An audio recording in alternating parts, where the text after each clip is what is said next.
bad guy. So I started having guy talks with our mutual friends. Nothing obvious, just mentioned how Heather seems distant lately, asking if marriage is supposed to feel this lonely sometimes. Planted seeds of doubt without revealing what I knew. I also took screenshots of Heather's Instagram, where she portrayed our marriage as hash relationship goals while she was actively cheating. The hypocrisy was next level. Then came D-Day. I picked it strategically, the day of Heather's big client appreciation event that she'd been planning for months. Here's how it went down. That morning, I acted completely normal, made coffee, kissed her goodbye, told her good luck with her event. She left looking confident as hell in her expensive outfit that I now realized I'd basically paid for her to look good for other men. At exactly 10 a.m., I sent the evidence package to Sutton's wife via courier, included my phone number if she wanted to talk. By noon, all hell broke loose. I was at my new apartment when the texts started flooding in. Why is Sutton's wife calling me? Did you talk to her? Answer your fucking phone. I didn't respond. Just watch the messages pile up. Then Laura, Sutton's wife, called me. We talked for almost an hour. She was devastated but grateful I told her.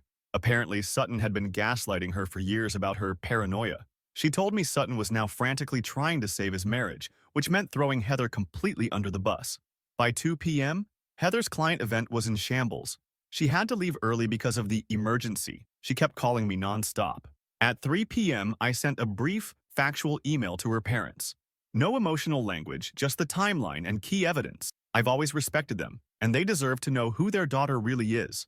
I explained I didn't want to hurt them, but I couldn't let Heather control the narrative. By 6 p.m., I was sitting calmly in our living room when Heather finally came home. Her mascara was everywhere, and she looked like she'd aged 10 years in one day. She started with anger. How dare I tell Laura? How could I betray her like this?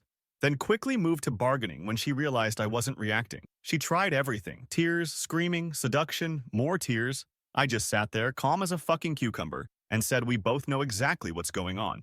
Then I handed her the divorce papers my lawyer had prepared. The color drained from her face when she realized this wasn't a spontaneous reaction, that I'd been planning this for weeks while sleeping next to her every night.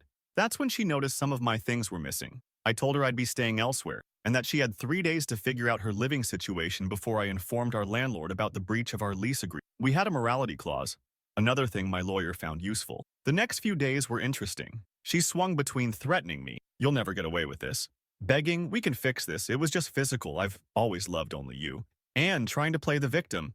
"I was lonely, you work too much." Meanwhile, her social circle was imploding.